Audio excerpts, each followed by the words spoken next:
Welcome. You're listening to The Aligned Self, Conversations in Creating a Conscious and Abundant Life. This is Daniel Denovi. I'll be your guide and host. Let's see just where we can take this.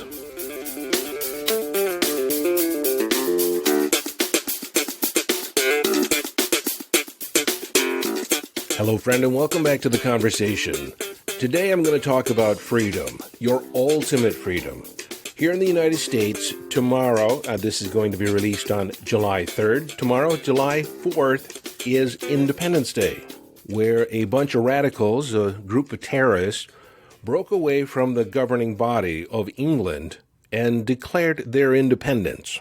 Now, you probably noticed that I said terrorists and rebels. I'm sure that's how King George viewed the colonists when they decided that they wanted to break away from the rule of the monarchy. And so today, as I talk about your ultimate freedom, you need to realize that if you declare your free choice to choose your response, that's your ultimate freedom, that some people may view you as a troublemaker. Some people may view you as rocking the boat because you're not going along with the program. You're choosing not to. And in saying that, there is a certain amount of courage that one needs to display. And courage is a slap in the face of fear. There's a certain amount of courage one needs to display when making a choice that is unpopular with the status quo, unpopular with the masses, unpopular with the group. And that's what's so hard as a human being, because we are a herd animal. We want to play well with others. We want to get along with the group. We want to be a member of the group, because those individuals that stick their neck out, that go against the group, oftentimes those people are ostracized. Why? Because there's little tolerance in the group for independent thinking. But if you want to live the life of your dreams, if you want to live the life of your choosing, if you want to master your life, you need to make decisions and choices that come from inner drives, not externally driven. You can consider the external feedback, but ultimately you need to defer to your inner guidance and be inner directed and choose your response to life. Now, your ultimate freedom is your ability to choose. Choose your response, choose your thoughts, choose what you are focusing on. What is it that you want to focus on? Now, your freedom is different from liberty. They can throw you in chains, they can throw you in jail, just like they did Nelson Mandela in South Africa. They threw him in jail. He was a rebel. He was a troublemaker. He was breaking the law. And he ended up being in jail for 27 years. Now, naturally, at first, he was angry. He was angry at his captors. He was angry at life.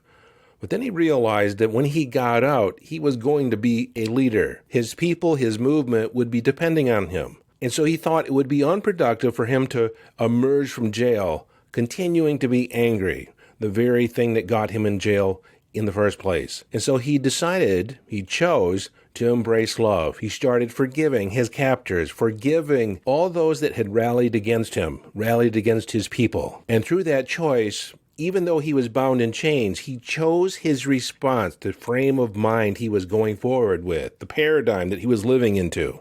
He changed so much that when they released him, he hugged his captors, the guards, and they cried in sadness at their parting. And Mandela emerged as a leader of his people, changed the world, Nobel Peace Prize. And I tell you that story to drive home the idea that it doesn't matter what's happening to you in your life. Your liberty can be taken away. You can have 2 choices, 3 choices that are not necessarily what you would normally choose, but you're given a choice. You can always choose your response. You can reframe the situation, make it work for you, even coming from the perspective that the universe has your back, that everything is working out for you, that this is for your greater good, when most people would look at the situation and declare themselves a victim. And this is one of the traps when you're talking about law of attraction, because as a human being, we have a natural tendency to look at the situation at hand and say, this is the way it is. When in truth, it's actually, this is the way it was. What we're currently aware of is an effect of past decisions, past circumstances. But in this moment, we have the ultimate freedom to choose our response. And we can actually be somewhat delusional. And that's one of the things when mastering the law of attraction to create what you want is calling forth, to be a little delusional, to create a script, to create a vision that is independent of what is currently showing up. And when most people look at it, they're going to say, Daniel, you're delusional.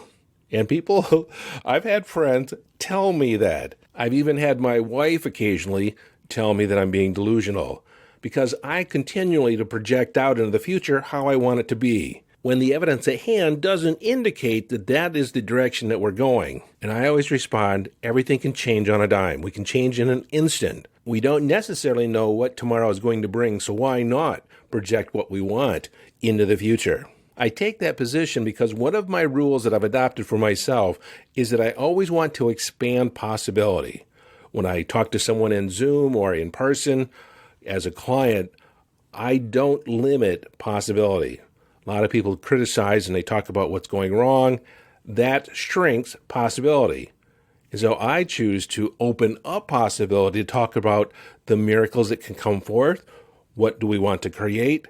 Where do we go from here? For me, it's a choice of what is the expansive idea or what is the limiting or contracting idea. For myself, I always want to lean in the direction of an expansive idea, an expansive mindset, an expansive future.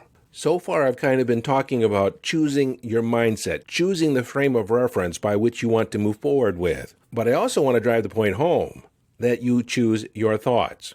From moment to moment, you can choose your thoughts. You can choose your response. I can tell you, sit down in that chair, and you can say, no, I don't want to. Or you can say, why, thank you. My feet were kind of tired. I'm looking forward to sitting down. But let's talk for a moment about choosing your thoughts. When you choose your thoughts, you're also choosing your beliefs, because a belief is really just a thought or a story which you're fairly certain, you have a sense of certainty that it's true or may be true, that it carries out over time. Maybe you have evidence to support it. But the truth is there's no such thing as a belief. You can't pull it out of your pocket. You can't hang it on the wall. You can't pull it around in a wagon. You can't even point to it on the floor. It does not exist in time and space. A belief is a concept by which you've adopted. And so if you happen to have a belief that does not work for you, that limits possibility, you can adopt a new belief. You can start thinking new thoughts just by choosing them. And I know a lot of people say, well, it's really hard to choose new beliefs, to drop the old ones. If you think it's hard, it will be hard. You can actually think the idea that it's easy. It will be easy. I'll just start. And if an old belief pops up, you can say, oh, that old thing, I'm getting rid of that. I'm dropping that.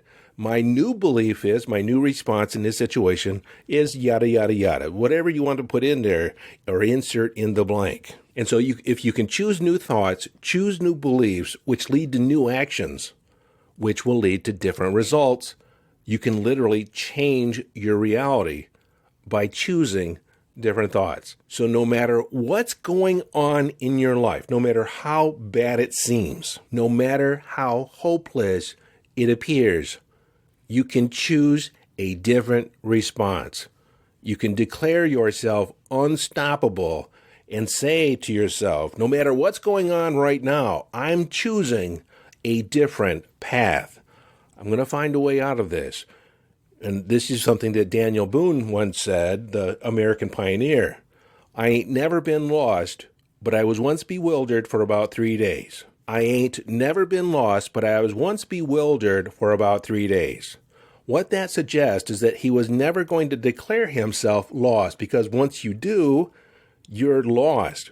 That is your state. That is the state of the situation. But if you're bewildered, you're always in the process of finding your way. That is a subtle but huge distinction. So again, as your ultimate freedom, you can choose your response, you can choose your thoughts, you can choose a new path, you can choose any aspect of your life. You can even choose aspects of your life, events of your past, that seem less than admirable, less than ideal, and in some instances have even been traumatic. But when we choose it, we don't resist it. We're not in the resisting of it. If we choose it, yes, that happened to me. Matter of fact, I choose it. It's part of my history. From there, I can create a healing. I can create a new path.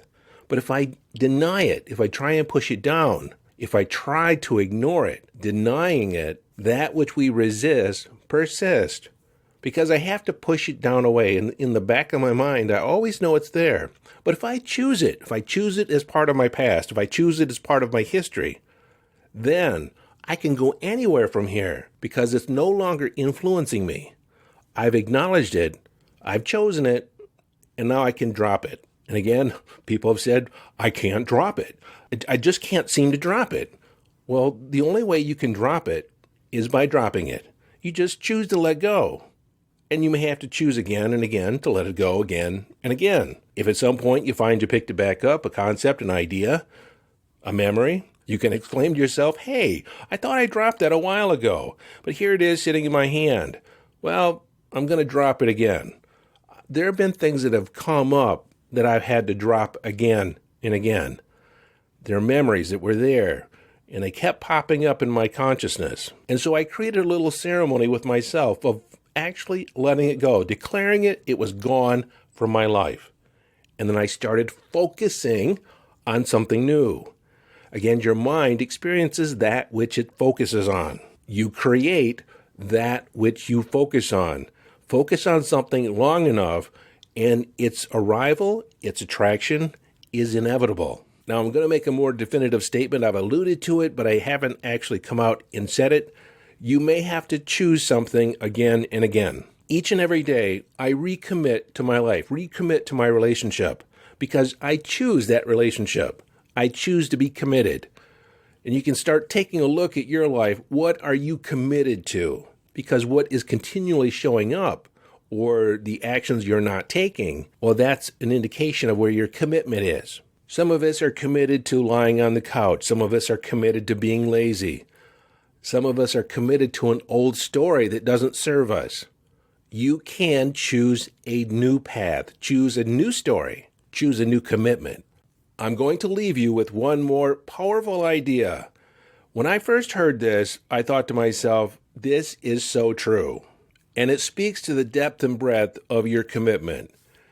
If you're not willing to die for a principle, die for an idea, then you will be swayed at some point to give it up. You have a price. Because at the unconscious level, there is a pain threshold. There is a limit to how much you'll stand or take a stand for this principle. Colonist Thomas Paine made a speech and said, "Give me liberty or give me death."